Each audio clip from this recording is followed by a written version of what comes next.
Create rapport. You don't want to just be a masking advisor. Hello, Mrs. Jones, how are you? You want to create a human connection with that person. And I don't mean some commonality. Mrs. Jones, you've got two eyes. So have I.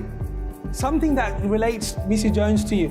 For example, Mrs. Jones, I see you from Houston, Texas. I've been to Houston, Texas many times.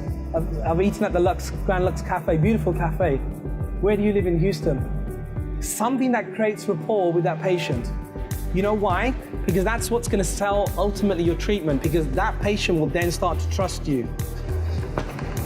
Okay, that's the basis of selling, trust. I'm not talking about manipulation, coercion, anything of those lines. I'm talking about trust. When one human being says to another human being, you know what, I trust you. And it's a feeling that they impart when they say to you, here's some money, I'll take your services, doc. The next thing, I'm going to go through these quite quickly now. Establish needs. Basically, history and examination. I've seen some practitioners, and you may do this, I've done this as well. Mrs. Jones comes in and sits down. Mrs. Jones, how are you today? How are you, Mrs. Jones? Well, Mrs. Jones' cat just died this morning. She had an accident on the way to see you. Took her an hour and a half getting to your practice, which you couldn't find because your website was a load of rubbish. Her husband's having an affair with the neighbour's daughter. She just figured that out this morning. And you sit there and ask Mrs. Jones, how are you?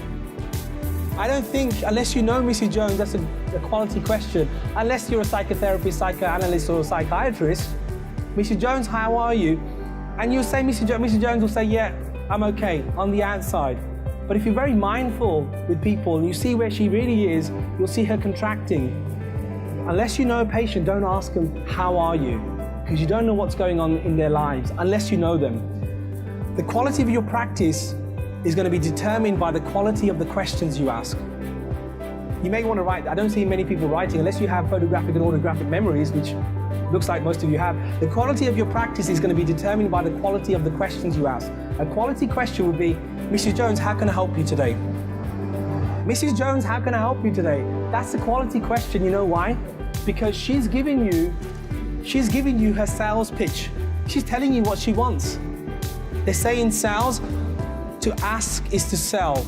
To tell is not to sell. When you ask quality questions to your patients, they'll give you the answers.